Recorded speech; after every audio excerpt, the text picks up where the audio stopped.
अपगदमदमानैः अन्तिमोपायनिष्ठैः अधिगतपरमार्थैः अर्थकामानपेक्षैः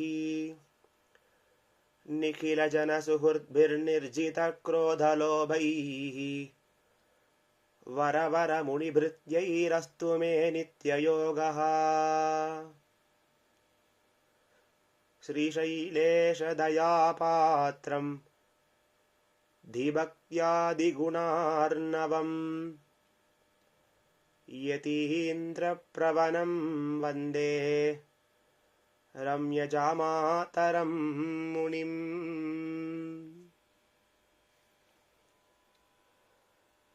மணவாள மாமுனிகளின் 650வது திருநக்ஷத்திர மகோத்சவத்தை நாம் சிறப்பாக கொண்டாடி கொண்டு வருகிறோம். எம்பெருமானாருடைய 1000வது ஆண்டை 2 வருடங்களுக்கு முன்புதான் நாம் விமர்சையாக கொண்டாடி நின்னோம். ஆனால் அதை காட்டிலும் இப்பொழுது மாமுனிகளின் 650வது வருஷத்தை வெகு விமர்சையாக கொண்டாடி கொண்டு வருகிறோம். ஏனென்றால் எம்பெருமானாரை காட்டிலும் மாமுனிகள் நம்முடைய தர்சனத்தை வளர்த்ததில் அதிக பங்கு உண்டு. எப்படி என்னால் எம்பெருமானாருக்கு முன்பிருந்த ஆச்சாரியர்கள் பெரிய நம்பி ஆளவந்தார் இவர்கள் நம்முடைய தர்சனத்தை வளர்த்து கொடுத்தார்கள். இவர்களுடைய துணை கொண்டு எம்பெருமானார் நம்முடைய தர்சனத்தை நன்றாக ஸ்தாபித்தார். ஆனால் மணவாள மாமுனிகளோ அப்படியல்ல. எம்பெருமானாரை காட்டிலும் மாமுனிகள் நம்முடைய தர்சனத்தை மிகவும் பிரயத்தனப்பட்டு வளர்த்து கொடுத்தார். மாமுனிகளுக்கு முன்பிருந்த ஆச்சாரியர்கள், அதாவது பிரியலோகாச்சாரியர், அவருடைய காலத்திலே உழுக்கான் படையெடுப்பு. அதனாலே நம்பெருமாள் 48 வருட காலங்கள் வெளி பிரதேசங்களிலே எழுந்தருளியிருந்தார். திருவரங்கத்திலிருந்து அனைத்து ஸ்ரீ வைஷ்ணவர்களும் 4 திசையும் சென்று ஆங்காங்கே எழுந்தருளியிருந்தார்கள். மாமுனிகள் வந்த பிறகுதான் அவர்களையெல்லாம் வரவழைத்து திருவரங்க திருப்பதியை வளர்த்து நம்பெருமாளுடைய கைங்கரியங்களெல்லாம் மீண்டும் ஏற்படுத்தி இந்த திருவரங்கன் திருமுத்தத்தை முழுவதுமாக திருத்தி பணிகொண்டார்.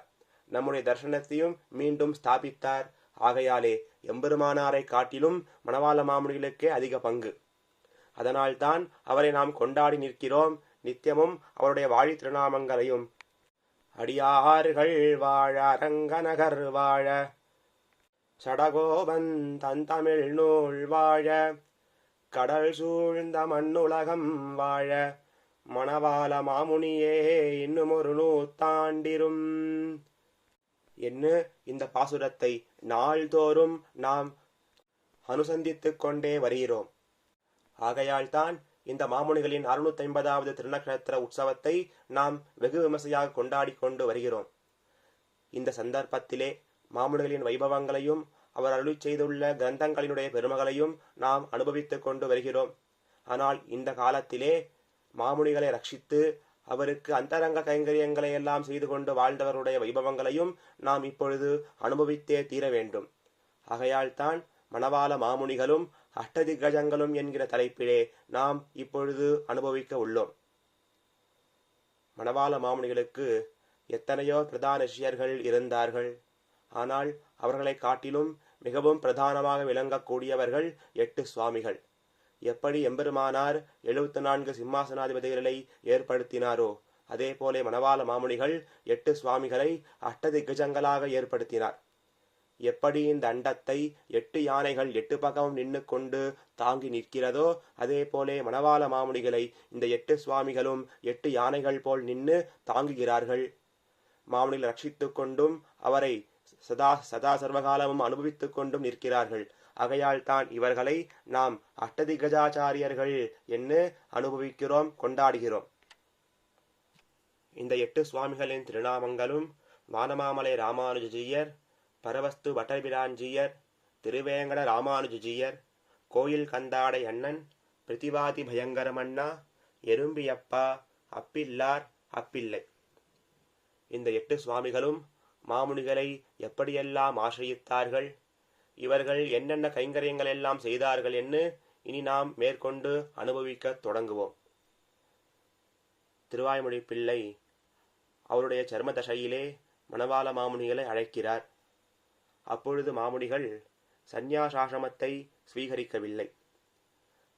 இவருக்கு அப்பொழுது அழகிய மணவாள நாயனார் என்னே திருநாமம். நாயனார் அழைக்கிறார் மற்றும் அனைத்து ஸ்ரீ வைஷ்ணவர்களையும் அழைத்து மாமுனில் நிற்க வைத்து, இவரை நீங்கள் சாதாரணமாக நினைக்கக்கூடாது. இவர் யார் என்னால் எம்பெருமானாருடைய மறு அவதாரமாக விளங்கக்கூடியவர். ஆகையாலே நீங்கள் இவரை ராமானுச முனியாகவே நினைக்க வேண்டும். இவருடைய திருவடி நிழலிலே நீங்கள் அனைவரும் ஒதுங்கி வாழ வேண்டும். இவர்தான் நம்முடைய அடுத்த தர்சன ஸ்தாபகர் என்று அனைவருக்கும் மாமுனிகளை காட்டி கொடுத்தார். உடனே மாமுனிகளை ஆச்சாரி பீடத்திலே அமர்த்தி அவரை வாரீர் குலக்கொழுந்தே என்று அவரை அணைத்து கொண்டு, ஜனகானாம் குலே கீர்த்திம் ஆகரிஷ்யதி மே சுதா சீதா பர்த்தாரமாசாத்ய ராமம் தசரதாத்மஜம். எப்படி ஜனக சக்கரவர்த்தியானவர் சீதா பிராட்டியும் சக்கரவர்த்தி திருமகனாரையும் பார்த்து பாரித்து நின்னாரோ, அதே போலே இங்கே திருவாய்மொழி பிள்ளை மாமுனிகளை பார்த்து பாரித்து நின்னார். உடனே தெரிவித்தார், நம்முடைய பரம விலட்சணமான ஸ்ரீ வைஷ்ணவ சம்பிரதாயமானது உம்மாலே மிகவும் பெருமையையும் புகழையும் அடையப் போகிறது. அருசமயச் செடியதனை அடியறுத்து செருகலியை சிறிது மரத் தீர்த்திவிட்டு தென்னரங்கர் செல்வமுத்தும் திருத்தி வைத்து மறையதனில் பொருளனைத்தும் வாய்மொழிந்து மாறன் உரை செய்த தமிழ் மறை வளர்த்து இந்த லீலா விபூதியை நித்திய விபூதியாகவே ஆக்கிக்கொண்டு நீர் வாழக்கடவீர். எப்படி முந்தைய அவதாரத்திலே எம்பெருமானாராக இருந்து திருவரங்கத்தை முத்திலும் திருத்தி தர்சனத்தை வளர்த்தீரோ, அதே போல இப்பொழுதும் திருவரங்கத்திற்கு சென்று அங்கே திருவரங்க திருப்பதியை வளர்த்து கொண்டு நம்முடைய தர்சனத்தை வளரச் செய்வீர் என்று மாமுனிகளை பார்த்து கடாட்சித்தார் திருவாய்மொழி பிள்ளை. உடனே மாமுனிகளும் அவருடைய நியமனத்தை அப்படியே ஏற்று அதன்படி நடக்கச் செய்தார். பின்பு மணவாள மாமுனிகள், அதாவது அழகிய மணவாள நாயனார் ஆழ்வார் திருநகரியிலே எழுந்தருளியிருந்தார் தர்சனத் தலைவராக. இவருடைய புகழானது 8 திக்கும் பரவத் தொடங்கியது. அனைத்து ஸ்ரீ வைஷ்ணவர்களும் மாமுனிகளுடைய திருவடிகளை ஆசிரிப்பதற்கு வந்தார்கள். அப்படி முதலிலே வந்து ஆசிரித்தவர் அழகிய வரதர். இவர் வானமாமலை திவ்யதேசத்தைச் சேர்ந்தவர். பரம விலட்சணமான ஸ்ரீ வைஷ்ணவர். மாமுனிகளை ஆசிரித்த பிறகு இந்த சம்சாரத்தினுடைய தாபத்தை கண்டு இதிலே மிகவும் வெறுத்து போய் சந்நியாசாசிரமத்தை ஸ்வீகரித்து கொண்டு ஸ்ரீ ராமானுஜியர் என்ன திருநாமத்தையும் பெற்றார். இவர் எப்படி எழுந்தருளியிருந்தார் என்னால், நிழலும் அடிதாருமானோம். மணவாள மாமுனிகளுடைய திருவடி நிழலாக விளங்கினார்.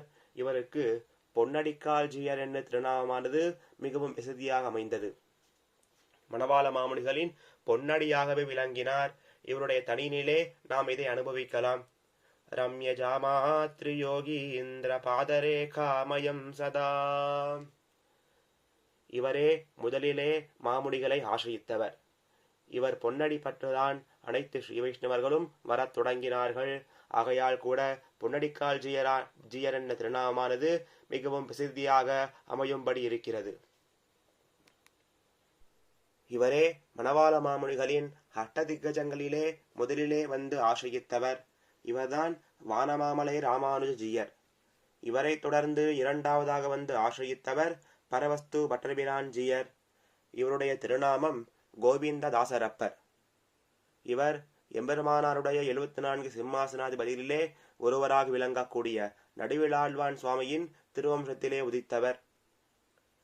தந்தமிழோர் மண்ணு புகழ் தொண்டை மண்டலத்தில் வந்துதித்து தன்னுடைய வாச்சாரம் தப்பாமல் இந்நிலத்தில் ஆச்சரித்து காட்டி அரங்கத்தே சின்னு புகுந்து ஈசரவனமேல் எம்பெருமான் வாசமலர்த்தாள் பரவும் மணவாள யோகி மலர்த்தாள் தனிலிரஞ்சி நன்னி நிலமேல் சிக்கனாகாரம் தெரிவிப்போம் என்ன யதீந்திர பிரபன பிரபாவத்திலே ஒரு அற்புதமான வாக்கியம். இவர் தொண்டை மண்டலத்திலே திருவதரித்தவர். அங்கிருந்து திருவரங்கத்திற்கு வந்து மணவாள மாமுனிகளின் பெருமைகளெல்லாம் அறிந்து பெரிய பெருமாளை தொழும் மணவாள மாமுனிகளின் திருவடிகளை வந்து ஆசிரித்தவர். இவர் எப்படி விளங்கினார் என்னால், எம்பெருமானாருக்கு எப்படி எம்பார் விளங்கினாரோ, அதாவது ராமானுஜ பதச்சாயா கோவிந்தாஹ்வானபாயினி, எம்பெருமானாருடைய திருவடி நிழலாக விளங்கினார் எம்பார். அதே போலே இங்கே மணவாள மாமுனிகளின் திருவடி நிழலாக விளங்கினார் பரவஸ்து பட்டர்பிரான் ஜீயர். இவருடைய தனியனிலே இந்த வைபவத்தை நாம் அனுபவிக்கலாம். ரம்யஜாமாத்ரியோகீந்திர பாதசேவை கதாரகம் பட்டநாத முடிம் வந்தே வாத்சல்யாதி குணார்ணவம். ரம்யஜாமாத்ரியோகீந்திர பாதசேவை கதாரகம், மணவாள மாமுனிகளின் அந்த திருவடிகளை சேவித்துக் கொண்டு அதனாலே வாழக்கூடியவர் பரவஸ்து பட்டர்பிரான்ஜியர். ஒரு சமயம் இவர் திருவாடிபூர நன்னாளிலே சூடி கொடுத்த நாச்சியாரின் திருமாலை பிரசாதங்கள் எல்லாம் எடுத்துக்கொண்டு மாமுனிகளுக்கு சமர்ப்பிக்கிறார். அதனாலே மணவாள மாமுனிகள் உகந்து இவருக்கு பட்டர்பிரான் தாசர் என்று திருநாமத்தை சூட்டினார். இவர் சந்நியாசாசிரமத்தை ஸ்வீகரித்தபடியாலே பட்டர்பிரான்ஜியர் என்று திருநாமத்தை பெற்றார். இவருக்கு மோர்முன்னாரையன் என்ன திருநாமானது மிகவும் பிரசித்தி. மணவாள மாமுனிகள் கடைசியாக அமுல் செய்த மோர் பிரசாதத்தை இவர் அதிலே அந்த இலையிலே முதலிலே மோர் பிரசாதத்தை உண்பாராம். பின்பு மேற்கொண்டு அதிலே பிரசாதத்தை சேர்த்து நெளியமுது முதலான பிரசாதங்கள் எல்லாம் உண்பார். ஏனென்றால் மணவாள மாமுனிகள் அமுது செய்த பிரசாதத்தினுடைய சுவையானது மாறாமல் இருப்பதற்கு மாமுனிகளுடைய பிரசாதத்தை எடுத்துக்கொள்வதற்காக போனகம் செய்த சேடம் தருவரேல் புனிதமன்னே. மாமுனிகளின் சேஷ பிரசாதத்தை உண்டு மோர் பிரசாதத்தை முதலிலே உண்ணபடியாலே இவருக்கு மோர் முன்னாரையன் என்ன திருநாமமானது மிகவும் பிரசித்தியாக அமைந்தது. ஒரு சமயம் மேலக்கோட்டையிலிருந்து 2 ஸ்ரீ வைஷ்ணவர்கள் எழுந்தருள் இருந்தார்கள். ஒருவர் தோழப்பர், மற்றொருவர் அழகிய மணவாள பெருமாள் நாயனார். இந்த இருவருமே சகோதரர்கள். பெரிய பெருமாளை சேவிப்பதற்கு வந்திருந்தார்கள். அப்பொழுது மாட வீதிகளிலே இந்த 2 பேரையும் சந்திக்கிறார் பட்டர்பிரான்ஜியர். சந்தித்து, நீங்கள் மணவாள மாமுனிகளை சேவிக்க வேண்டாவா என்று கேட்க, உடனே அவர்களும் மாமுனிகளை சேவிக்க வேண்டும் என்று பட்டர்பிரான்ஜியர் அந்த இருவரையும் மடத்திற்கு அழைத்துச் செல்கிறார். அங்கே சென்றவுடன் மாமுனிகளுடைய அந்த வடிவை கண்டு சேவித்து நின்றார்கள். திருமலையிலிருந்து ஒரு சுவாமி எழுந்தருளியிருந்தார். இவர் திருமலை நல்லான் சக்கரவர்த்தி திருவம்சத்திலே உதித்தவர். இவருடைய திருநாமம் அன்னராயர். இவருடைய திருத்தாயார் ஆய்ச்சி. இவருடைய திருத்தாயாருடைய சொல்லினாலே இவர் மாமுனிகளை ஆசிரியிக்க வந்தார். அப்பொழுது மாமுனிகள் பரவஸ்து பட்டர்பிரான்ஜியரை பார்த்து தெரிவிக்கிறார், ராமஸ்ய தக்ஷிணோ பாகுஹு. எப்படி ராமபிரானுக்கு வலது கையாக லக்ஷ்மணர் விளங்கினாரோ அதே போலே நீர் நம்முடைய வலது கை ஸ்தானத்திலே எழுந்திருக்கக்கூடியவர். ஆகையாலே நீர் இந்த அன்னராயரையும் மற்றும் மேல்கோட்டையில் வந்திருக்கக்கூடிய தோழப்பர் மற்றும் அழகிய மணவாள பெருமாள் நாயனார் இந்த மூவரையும் உம்முடைய சிஷ்யராக்கி கொண்டு இவர்களுக்கு நீர் பஞ்சசம்ஸ்காரங்களை செய்து கொண்டு ரகசியத்திரயத்தையும் இவர்களுக்கு அருளி செய்து நம்முடைய தர்சனத்திலே இவர்களை கொண்டு காரியங்களை செய்து கொள்ளும் என்று பட்டர்பிரான்ஜியரை பார்த்து மாமுனிகள் நியமித்தார். ஆக இதிலிருந்து என்ன தெரிகிறது? மாமுனிகளுக்கு வலது கையாக விளங்கினார் பரவஸ்து பட்டர்பிரான்ஜியர். மாமுனிகளின் கிருபையால் இவர் மிகவும் உயர்ந்ததாக இருக்கக்கூடிய ஒரு ரகசிய கிரந்தத்தை அருளினார். அதுதான் அந்திமோபாய நிஷ்டை. மிகவும் உயர்ந்ததாக கருதக்கூடியது இந்த கிரந்தம். இப்படி இரண்டாவதாக வந்து ஆசிரியித்தவர் பரவஸ்து பட்டர்பிரான்ஜியர். இவரை தொடர்ந்து மூணாவதாக ஆசிரியித்தார் கோயில் கந்தாடை அண்ணன் சுவாமி. இவர் முதலியாண்டானுடைய திருவம்சத்திலே உதித்தவர்.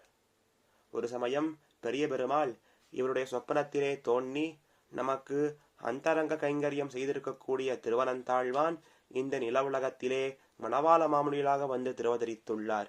இவரே எம்பெருமானாருடைய மறு அவதாரம். நீர் இவருடைய திருவடிகளை ஆசிரியிக்க வேணும் என்று பெரிய பெருமாள் அண்ணன் சுவாமியுடைய சொப்பனத்திலே ஆணையிட்டார். உடனே அண்ணன் சுவாமியும் பெரிய பெருமாளுடைய ஆணையை அப்படியே ஏற்று உடனே மாமுனிகளை ஆசிரியித்தார். இவரோடு சேர்ந்து இவருடைய கோத்திரத்திலே 120 திருநாமங்கள் மாமுனிகளை ஆசிரியித்தார்களாம். மாமுனிகளின் சிஷ்யர்களிலே மிகவும் பிரதானமாக விளங்கக்கூடியவர் இவர் ஒருவரே. ஏனென்றால் இவர்களுக்கு இடையே இருக்கக்கூடிய அன்பானது அப்படிப்பட்டது. பெரிய பெருமாள் அண்ணன் சுவாமிக்கு ஒரு திருநாமத்தை சூட்டினார். ஜீயரண்ணன் என்ன திருநாமம்.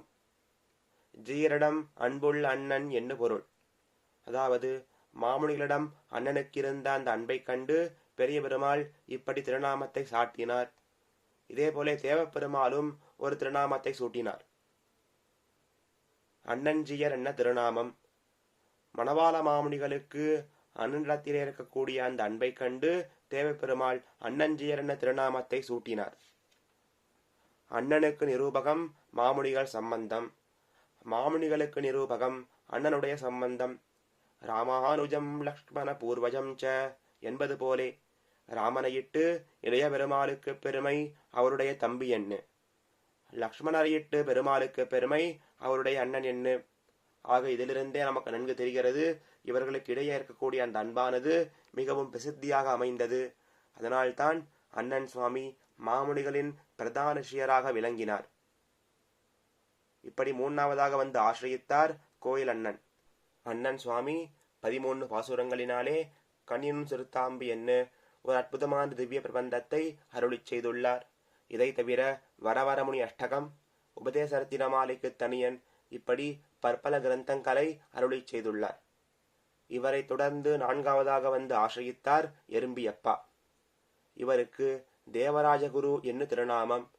இவர் திருக்கடிகை சோளிங்கர் திவ்யதேசத்திற்கு அருகில் இருக்கக்கூடிய எறும்பியன் என்கிற கிராமத்திலே திருவதரித்தார். அதனாலே இவருக்கு எறும்பியப்பா என்று திருநாமமானது மிகவும் பிரசித்தியாக அமைந்தது. இவர் முடும்பை நம்பியனுடைய திருவம்சத்திலே உதித்தவர். மாமுனிகளின் பெருமைகளையெல்லாம் கேட்டு இவரை நாம் சேவித்தே தீர வேண்டும் என்று உடனே திருவரங்கத்திற்கு சென்றார். அங்கே மாமுனிகளை சேவிக்கிறார். அன்னை தினம் திருவாய்மொழியின் முதல் 10 முதல் பாசுரம் உயர்வர உயர்நலம் இதனுடைய காலக்ஷேபம். இதிலே எம்பெருமானுடைய பரத்வத்தை எல்லாம் நன்கு எடுத்துரைக்கிறார். இதை கேட்டவுடன் எறும்பியப்பாவிற்கோ ஒரே வியப்பு. இவரை நாம் தமிழ் மொழியிலல்லவா சிறந்தவர் என்று நினைத்திருந்தோம், ஆனால் இவர் உபய வேதாந்தத்திலும் வல்லவராய் திகழ்கிறாரே என்று வியந்து போனாராம். உடனே மாமுனிகளை சேவிக்கிறார்.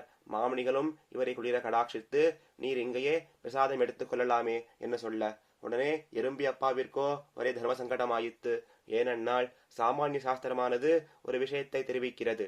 எத்யன்னம் எதிபாத்திரஸ்தம் எதினா பிரேசிதம் செய்யத் அன்னத்ரயம் ந போக்தவ்யம் புக்த்வா சாந்திராயணம் சரேத். சந்நியாசிகளுடைய அன்னத்தையும் சந்நியாசிகளுடைய பாத்திரத்தில் இருக்கக்கூடிய அந்த அன்னத்தையும் சந்நியாசிகளால் அனுப்பப்பட்ட அன்னத்தையும், இப்படி இந்த 3 விதமான அன்னத்தை யாராவது உண்டார்களேயானால் அவர்கள் சாந்திராயண விரதத்தை அனுஷ்டிக்க வேணும் என்று சாமானிய சாஸ்திரம் சொல்கிறது. இதை மனதில் கொண்டுதான் எறும்பியப்பா மாமுனிகளின் பிரசாதத்தை எடுத்துக்கொள்ளாமல் யாரிடத்திலும் சொல்லிக் கொள்ளாமல் தம்முடைய ஊரிற்கே புறப்பட்டார். மறுநாள் காலை எம்பெருமானுக்கு திருவாராதனம் செய்ய வேண்டும். ஆகையால் திருக்காப்பை நீக்குகிறார். எவ்வளவோ பிரயத்தனம் பண்ணி பார்க்கிறார். ஆனால் எம்பெருமானுடைய திருக்கதவுகள் திறக்க முடியவில்லை. இவருக்கோ ஒரே வருத்தம், என்ன அபச்சாரப்பட்டேனோ என்று தெரியவில்லையே என்று எம்பெருமானும் எதுவும் எடுத்துக்கொள்ளவில்லை. ஆனால் தாமும் எதுவும் எடுத்துக்கொள்ளாமல் அன்னை தினம் உறங்குகிறார். இவருடைய சொப்னத்திலே அவருடைய திருவாராதன எம்பெருமானான சக்கரவர்த்தி திருமகனார் தோன்றி, நீர் செய்தது தவறு, எப்பேற்பட்டவர் மாமுனிகள், அவர் ஆதிசேஷனுடைய திரு அவதாரம், எம்பெருமானாருடைய மறு அவதாரமாக விளங்கக்கூடியவர், அவருடைய பிரசாதத்தை நீர் எடுத்துக்கொள்ளாமல் வந்துவிட்டீரே என்று நாரதருடைய சரித்திரத்தை தெரிவித்து, போனகம் செய்து சேடம் தருவரையில் புனிதமன்னே, இதை நீர் மறந்து விட்டீரா? மாமுனிகளின் இடத்திலே அபராத க்ஷமாபணம் வாங்கும் வரை உம்முடைய கையால் நாம் திருவாராதனம் கொள்ளோம் என்று பெருமாள் அவருடைய சொப்பனத்திலே சொல்ல, அடுத்த க்ஷணமே எறும்பியப்பா எழுந்து, ஐயோ இப்படி அபசாரப்பட்டேனே என்று திருவரங்கத்திற்கு புறப்பட்டு சென்றார். அங்கே மாமுனிகளை தண்டன் சமர்ப்பித்து மாமுனிகளும் லோச்சனாபியாம் பிபன்னிவ இவரை குளிர கடாட்சித்தார். எறும்பியப்பா அண்ணன் சுவாமியின் துணை கொண்டு மாமுனிகளின் திருவடிகளை ஆசிரியித்தார். அந்த நொடி தொடங்கி மாமுனிகளை விட்டு பிரியாதே அவருக்கு அனைத்து விதமான கைங்கரியங்களையும் செய்து கொண்டு வந்தார். மணவாள மாமுனிகள் விஷயமாக பூர்வ தினச்சரியை உத்தர தினச்சரியை என்று 2 ஸ்தோத்திரங்களை அருளி செய்தார். மணவாள மாமுனிகள் காலை எழுந்ததிலிருந்து மதியம் வரை என்னெல்லாம் செய்வாரோ என்று பூர்வ தினச்சரியிலே அதை அருளி செய்து, மதியத்திலிருந்து இரவு தூங்கும் வரை என்னெல்லாம் செய்வாரோ அதை உத்தர தினச்சரியிலே அருளி செய்து, இப்படி 2 ஸ்தோத்திரங்களை அருளி செய்தார். இதை தவிர வரவரமுனி சதகம், வரவரமுனி சம்பு, உபதேசரத்தினமாலைக்கு கடைசி பாசுரமாக அமைந்துள்ள மன்னுயிர்கால் இங்கே மணவாளமா முனிவன் பொன்னடியாம் செங்கமல் அப்போதுகரை உன்னி சிரத்தாலே தீண்டில் அமானுவனும் நம்மை கரத்தாலே தீண்டல் கடன் என்று கடைசி பாசுரத்தை அற்புதமாக அருளி செய்தார். இப்படி பற்பல கிரந்தங்களை அருளி செய்தார் மணவாள மாமுனிகள் விஷயமாக. சௌமிய ஜாமா திரியோகி இந்திர சரணாம்புஜ ஷட்பதம் எப்படி வண்டானது தாமரை மலரையே சுற்றி கொண்டு வருமோ அதே போலே இங்கே மணவாள மாமுனிகளின் திருவடியே சுத்தி கொண்டு வந்தார் எறும்பியப்பா. மாமுனிகளின் திருவடிகளை விட்டு பிரியாதே அதையே சேவித்து கொண்டு வாழ்ந்தார் எறும்பியப்பா. இவருக்கடுத்து ஐந்தாவதாக வந்து ஆசிரித்தவர் திருவேங்கட ராமானுஜியர். எம்பெருமானார் திருவேங்கடமுடையானுடைய கைங்கரியங்கள் எல்லாம் சரிவர நடத்துவதற்காக ஸ்ரீ சேனாதிபதிஜியர் என்கிற ஒரு ஏகாங்கியை நியமித்தார். அவருக்கே சந்நியாசாசிரமத்தை கொடுத்து அப்பன் திருவேங்கட சடகோபஜியர் என்ன திருநாமத்தையும் சாத்தி அவருக்கு கோயில் நிர்வாகங்களை எல்லாம் கொடுத்தார். பின்னர் அவருக்கு கீழே 4 ஏகாங்கிகளையும் நியமித்தார் எம்பெருமானார். இவருக்கு கோயில் கேள்வி ஜீயர் என்ன இன்னொரு திருநாமம் உண்டு. ஒரு ஜீயர் சுவாமிக்கு அடுத்து மற்றொரு ஜீயர் சுவாமி வருவதற்கு சமமாக இருப்பதால் மணவாள மாமுனிகள் பெரிய கேள்வி ஜீயர் சிறிய கேள்வி ஜீயர் என்ன 2 ஜீயர்களை நியமித்து பெரியவருக்கடுத்து சிறியவர் என்னும் விதமாக இதிலே திருவேங்கட ராமானுஜியரை திருவேங்கடமுடையானுடைய கைங்கரியத்திற்காக நியமித்தார் மணவாள மாமுனிகள். அப்பில்லார் அப்பிள்ளை இந்த இருவருமே கோயிலண்ணன் சுவாமி மணவாள மாமுனிகளை ஆசிரியித்தார் என்கிற விஷயத்தை கேட்டு அப்பில்லார் முதலிலே வந்து மணவாள மாமுனிகளை ஆசிரியித்தார். இவருக்கு ராமானுஜன் என்று திருநாமம். இவர் மாமுனிகளின் விஷயமாக அவரை பற்றி இருக்கக்கூடிய முக்கியமான விஷயங்கள் எல்லாம் தெரிவிக்கும்படியாக 11 பாசுரங்களை கொண்ட சம்பிரதாய சந்திரிகை என்கிற ஒரு கிரந்தத்தை அருளி செய்துள்ளார். 7வதாக இருக்கக்கூடிய அப்பிள்ளை இவருக்கு திருநாமம் பிரணதார்த்திஹரர். இவரும் அண்ணன் சுவாமி மாமுனிகளை ஆசிரித்தபடியால் இதை கேட்டு அப்பிள்ளை இவரும் வந்து மாமுனிகளின் திருவடிகளை வந்து ஆசிரியித்தார். இவர்தான் மாமுனிகளின் விஷயமாக வாழி திருநாமத்தை அருளி செய்துள்ளார். செய்யதாமரை தாளினேவாலியே என்று தொடங்கக்கூடிய இந்த அற்புதமான வாழி திருநாமத்தை அருளி செய்தவர் அப்பிள்ளை. 8வதாக இருக்கக்கூடிய பிரதிவாதி பயங்கர மன்னா இவர் திருவேங்கடமுடையானுக்கு தீர்த்த கைங்கரியங்களை செய்து கொண்டு வந்தார். அப்பொழுது திருவரங்கத்திலே ஜீயர் மடத்திற்கு மணவாள மாமுனிகள் ஒரு நன்கு வாதம் செய்வதற்கு தகுந்த ஒரு சுவாமி வேணும் என்று பார்த்து கொண்டு வருகையிலே அப்பொழுது அங்க இருக்கக்கூடிய ஸ்ரீ வைஷ்ணவர்கள் திருமலையிலே திருவேங்கடமுடையானுக்கு பிரதிவாதி பயங்கரம் அண்ணா என்கிற சுவாமியானவர் கைங்கரியம் செய்து கொண்டு வருகிறார். அவர் இதற்கு நல்ல தகுதியானவர் என்று சொல்ல உடனே அவருக்கு பட்டோலை அனுப்ப வேண்டும் என்று பட்டோலை எழுதி 2 ஸ்ரீ வைஷ்ணவர்களை திருவேங்கடமலைக்கு அனுப்பி வைத்தார் மணவாள மாமுனிகள். அந்த சமயத்திலே திருவேங்கடமலையிலே பிரதிவாதி பயங்கரம் அண்ணா திருவேங்கடமுடையானுக்கு ஆகாஷ கங்கையிலிருந்து தீர்த்தம் எடுத்துக்கொண்டு வந்து தீர்த்த கைங்கரியம் செய்து கொண்டிருந்தார். அப்பொழுது திருவரங்கத்திலிருந்து ஒரு சுவாமி எழுந்தருளியிருந்தார். அந்த சுவாமி அவர் மணவாள மாமுனிகளின் பெருமைகளையும் அவருடைய கல்யாண குணங்களையும் நன்னாக எடுத்துரைத்து கொண்டு வந்தார். மாமுனிகளும் இதை கேட்டுக்கொண்டே தீர்த்த குடத்திலே தீர்த்த பரிமளத்தை சேர்ப்பதற்கு மறந்துவிட்டார். இந்த தீர்த்தத்தை கொண்டே அர்ச்சக சுவாமிகள் திருவேங்கடமுடையானுக்கு திருவாராதனங்களும் திருமஞ்சனாதிகளும் செய்து விட்டார்கள். உடனே அப்பொழுதுதான் பிரதிவாதி பயங்கரம் அண்ணாவிற்கு ஞாபகம் வந்தது. ஐயோ, இப்படி அவசாரப்பட்டோமே என்ன இதை தெரிவிப்பதற்காக ஓடோடி சென்னார். ஆனால் அங்கேயோ திருவாராதனங்கள் எல்லாம் முடிந்து விட்டது. உடனே திருவேங்கடமுடையான் தெரிவித்தார், அண்ணனே, இனி தினம் தீர்த்தம் எப்பொழுதும் போல் இல்லாமல் மிகவும் பரிமளத்தோடு ருச்சியோடு இருந்தது என்று அர்ச்சகமுகேன தெரிவிக்க இதை கேட்டு பிரதிவாதி பயங்கரம் அண்ணாவோ மிகவும் வியந்து போனார். ஏனென்னால் இதற்கெல்லாம் காரணம் மாமுனிகளுடைய பிரபாவங்கள் தான். இவ்வளவு பெருமைகளுடைய மாமுனிகளை நாம் சேவித்தே தீர வேண்டும் என்று உடனே திருவரங்கத்திற்கு புறப்பட்டார். அப்படி வரும் வழியிலே தேவப்பெருமாளை மங்களாசனம் செய்தருள்கிறார். அதே சமயத்திலே திருவரங்கத்திலிருந்து 2 ஸ்ரீ வைஷ்ணவர்கள் புறப்பட்டார்களே, அவர்களும் காஞ்சிபுரத்தை வந்தடைந்தார்கள்.